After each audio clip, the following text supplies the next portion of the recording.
In the last 200 years, the world has undergone an industrial revolution that has transformed history. Energy has been key to this progress, driving constant economic growth. However, this development has come at a high cost to the environment and nature in many areas. According to Ryan Peterson of the NCRC, climate change often manifests in unexpected sudden events such as storms, hurricanes, or floods. However, most climate changes occur gradually over 50 to 100 years. This means that it's a slow process that requires continuous management and adaptation. We can't wait until the last moment when corals, fish, or reefs have already disappeared. So, action must be taken. That's why it is crucial to monitor the state of our sea, flora and fauna, and the effects of heat on people's health, especially the elderly, from now on.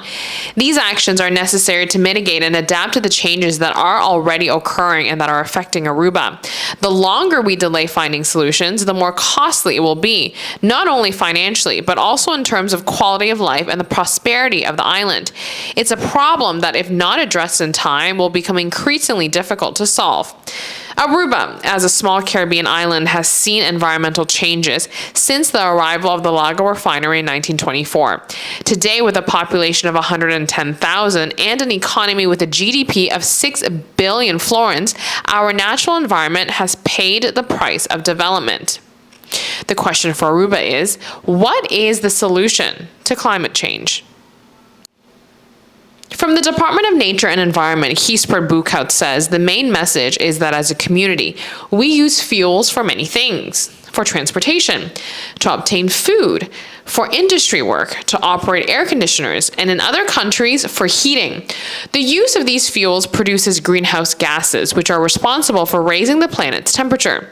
Faced with this situation as humanity, we have a lot to do to reduce these emissions and curb global warming.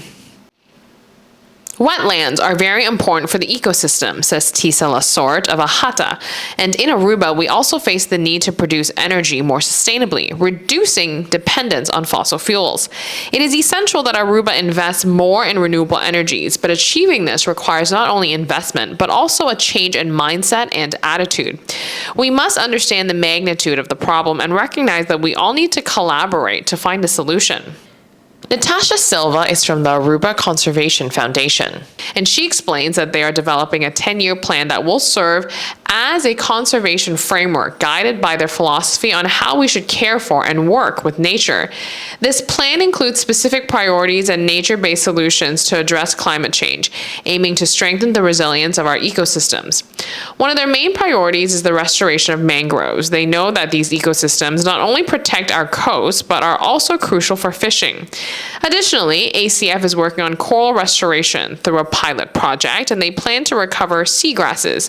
These efforts are part of a broader project that will be carried out in collaboration with the government of Aruba and other key stakeholders over the next 10 years.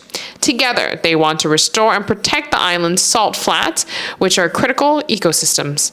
Salt flats, or wetlands, play an essential role in capturing carbon dioxide, one of the primary gases responsible for climate change.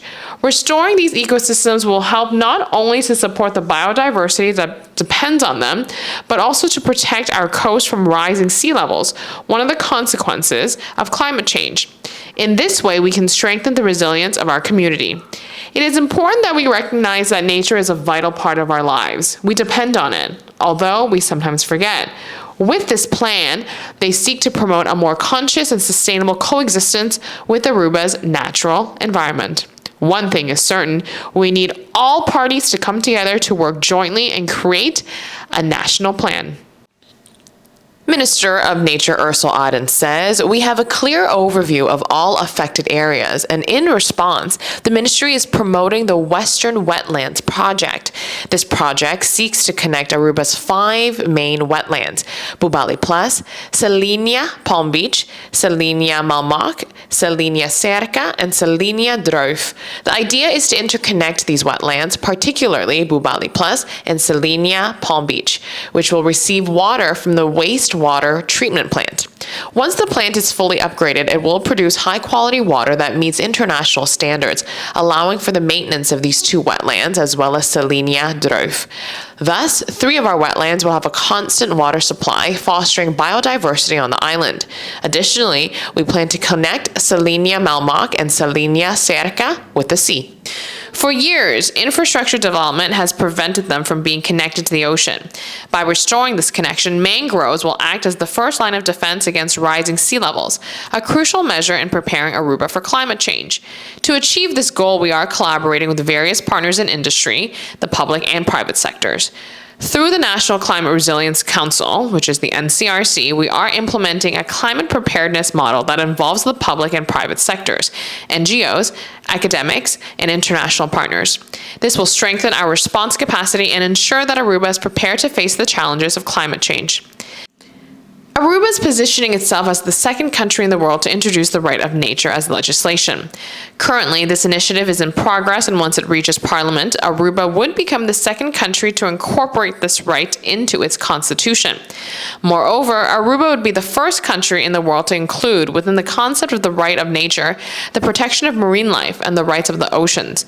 This means that in addition to the plans and development, they are creating laws to ensure the protection of nature and citizens' right to preserve it.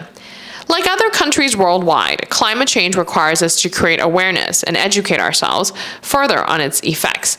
Now more than ever, it is our responsibility as citizens to actively participate in sustainable development. The climate is changing, but are we changing to create a better Aruba?